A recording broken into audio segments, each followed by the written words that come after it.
Sitting there, I was quiet for the whole day almost, trying to see and reflecting on what was going on.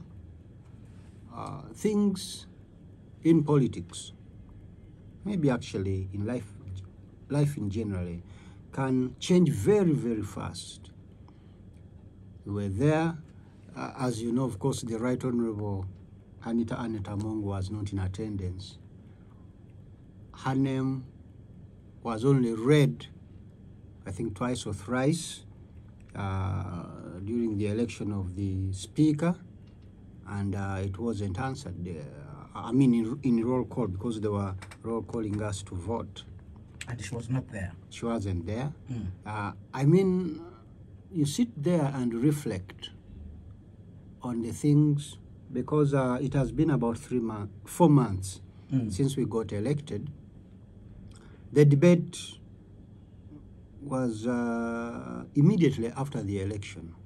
You know about that SEC resolution that some people started contesting on whatever, NRM SEC, the Central Executive Committee, saying the status quo should stay for the 12th Parliament, as it were in the 11th Parliament.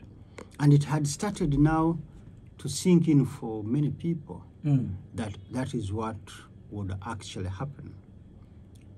And despite my friend, the Honorable Norbert Mao, coming up with his effort to become Speaker and saying everything that he said, many people still thought for a long time, 3 months or even more, that it would be Speaker Anitah Mong to continue.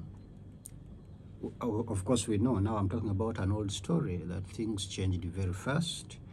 And so I sat there wondering, it is a day for electing the Speaker, and her name is not being mentioned, except as a candidate, being mentioned as a voter. Yeah, for her to be roll called in absentia to come and vote. I mean, that is important. And I think it is very, very important. A very important note for members of the 12th Parliament to reflect upon, that it is very easy for us to think we are very powerful. For a moment, you can think that momentarily, but if you reflect on what just happened today, that things can change very, very fast.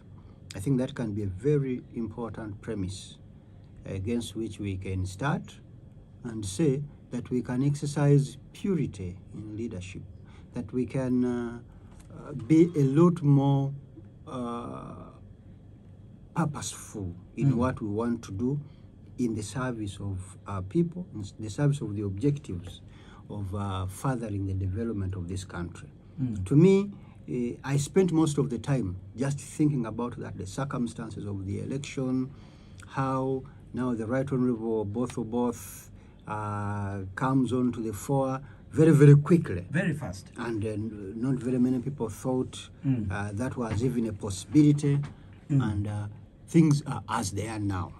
So I think that is a bit humbling for those who get now thrust into positions of responsibility. Do you think that has sunk in the minds of the people you elected today, and even the members generally? Because, like you rightly said, Parliament has been in bad light. If you follow the discussion that has been on about issues of corruption and, mishandling public resources, and the lack of focus on issues that matter to the population. Do you think that message is sinking in the minds of the without even saying so much, I listened to what the Right Honorable Thomas Taiba said, and he actually hinted that he knows, he has a good understanding of what has gone wrong in the House, that he knows all the corners, that he's willing to guide and advise his senior colleague and the new administration of Parliament in how we move forward. I think it is important as Ugandans, you journalists, commentators, everyone in their respective capacities to see to it that we don't waste this crisis. There's a crisis regarding the management of Parliament that has given rise very rapidly to a new look leadership. And now that it is here, and the circumstances, all the factors are not being discussed comprehensively, despite the investigation that we understand is going on regarding how Parliament was managed in the months and years before. But the important thing now is we need to pick these important. I saw it, I think, on social media, an apology, kind of an apology by the Deputy Speaker of Parliament, Tayewa, about what happened. And I also heard him talking about being given a second chance in his speech. So we need to pick up these things and keep throwing them at ourselves, at these people, because there's, in my opinion, the way I think, there is always going to be a time when a people decides enough is enough. We have to move and move forward very quickly.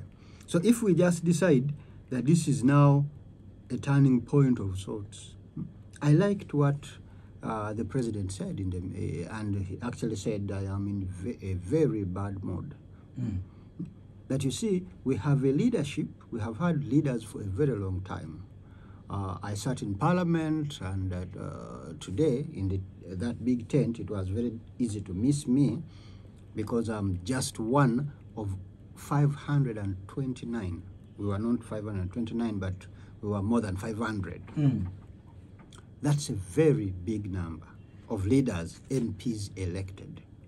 So, if we have a stadium of members of Parliament, stadium full, members of Parliament, I don't know how many other leaders at different levels, and we are there elected to do work that is supposed to take forward our people, to ensure that our people live in prosperity, that we utilize the resources that we have much better, we use the shillings that we have much better to develop. Then I like the message that the president gave. If we don't lose sight of these things, and you know, in the commentary, in everything that we do, because there are so many things that are going to go wrong. And I think one big mistake we have made for a good while now, very many years, we emphasize the mistakes very much, because mistakes are bad, I understand that. But then we don't get enough time to accentuate the good and say, by the way, there is this important purpose for which you are elected.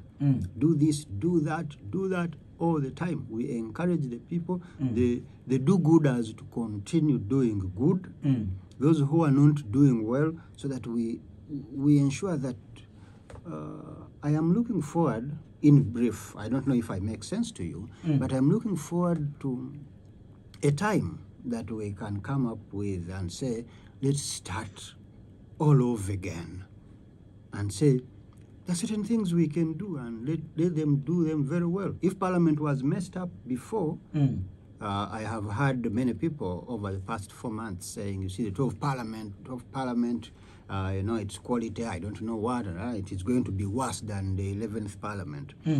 I don't think we should be talking like that. We must force the 12th Parliament to be the best Parliament Uganda has ever had. All right. I know you quickly commented on what the president said, but there was that speech first by the speaker, or both, where he laid out the 7 pillars that will guide his leadership in that particular house. And one key word he actually said there, and so many other speakers have said it before, a people-centered parliament.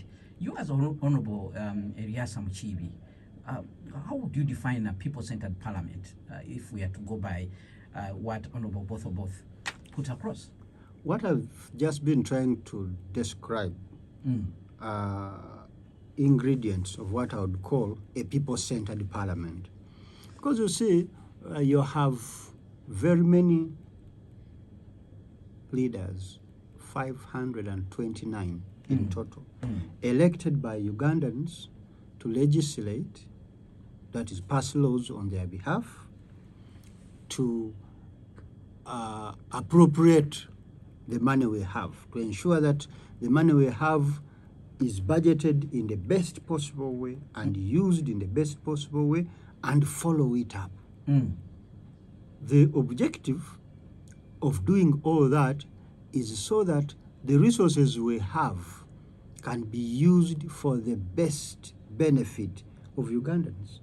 This cliche of being a rich country with poor people has to be defeated, and the obligation of ensuring that that is done lies first and foremost on the shoulders of people who have been elected, who have been given the responsibility to lead and transform and develop Ugandans. So that is very important. So you can't be talking about, any definition of a people-centered parliament without talking about development and transformation would be incomplete. Parliament has been talked about as a center of waste, as a center of, where people go.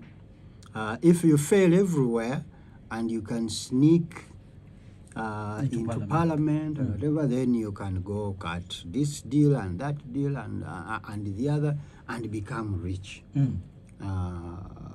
Get money, live in opulence at the expense of Ugandans. People have said that, and then Parliament has not done enough, in my opinion. And for all the years I have observed Parliament, I have not seen sufficient evidence of our leaders trying to ensure that they actually absolve themselves of this very serious accusation. Because the Ugandans would be right if they are told a member of Parliament is paid this amount of money. I hear 50 million, this amount. They have been given cars and whatever. So they feel that Ugandans leaders get a lot of money. And this money for nothing, that they don't get to do much. So the challenge is simple.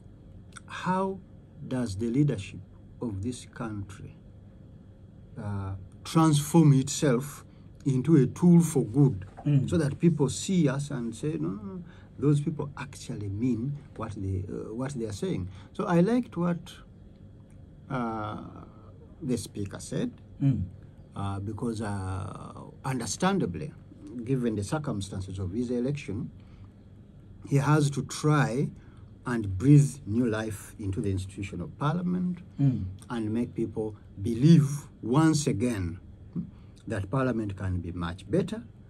But as I said at the start, words can just be words. And that won't be the first time leaders have promised things. And they never come to pass. The important thing is they have to come to pass. And for them to come to pass, when you organize Spectrum, when you do other conversations in different fora, make sure that from now onwards, you don't forget these important things, questions regarding what is the leadership doing to transform Ugandans on a daily, weekly, monthly, yearly basis. All right. I know you were elected to represent the people of Butambala, but by taking the oath, you also become a national leader. You as an individual, have you been able to sit down and say, this is going to be my journey in Parliament? This is the core areas where I'm going to put my efforts. You know, you can't be a jack of all trade. You might end up being a master of none. And, you know, some people will tell you an MP should specialize. For instance, if you're a doctor, put your efforts in areas that would reflect in your profession. You as Erias Mp, what do you think is the contribution you're going to put to this house? Because you see, you might have followed my campaigns a bit, and the people of Butambala call me Teka Munkola. Teka Munkola, if you want to translate it to English, you'll just say implement. The implementer. Because the important thing is, as a country, we talk too much, we have a challenge. You have a president. Many people now talk about transition and whatever. People highly anticipate that General Museveni will at some point drop off and no longer be the leader, maybe this term, maybe next term, and whatever, because he has been here for 4 decades and counting. So the conversation has become a bit toxic regarding the politics. There are people who have actually they have developed political careers based on just criticizing Museveni. When I went to run in Butambala, I told the people that, you see, the important thing is you can talk about political change of power. That is important, because that change is the only constant in life. But in addition to the change, you have to be, the political change, the change in power, you have to be talking about things that benefit people, that transform us. That was my thrust. That's why I'm going back. That was my thrust from the start. We are saying the hero that we have been waiting for to transform us is ourselves as Ugandans. We must have a serious conversation about how we become rich. One of the things that drew me to politics, and I keep saying this, I go back to my village. I have a village, it is called Chitagobwa in Ngando. And I talk to my mates here, especially the young people, and I say, you see, we can't have a country where the strongest people, the most powerful young men, most of them literally don't work. By 10 a.m. in the morning, sometimes earlier, every little township, trading center you go to, you have young men seated, talking, and they have left their mothers, their wives or girlfriends or whoever at home, and these people are not producing. And there is no conversation, no serious conversation about how we get our most energetic people to produce things that take us forward.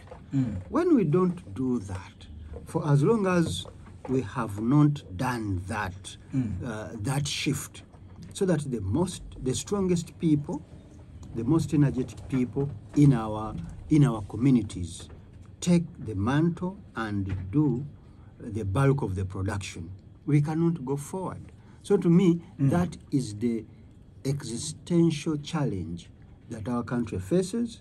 It is what has to be discussed, and I was happy it was being hinted on today. All right, Spectrum on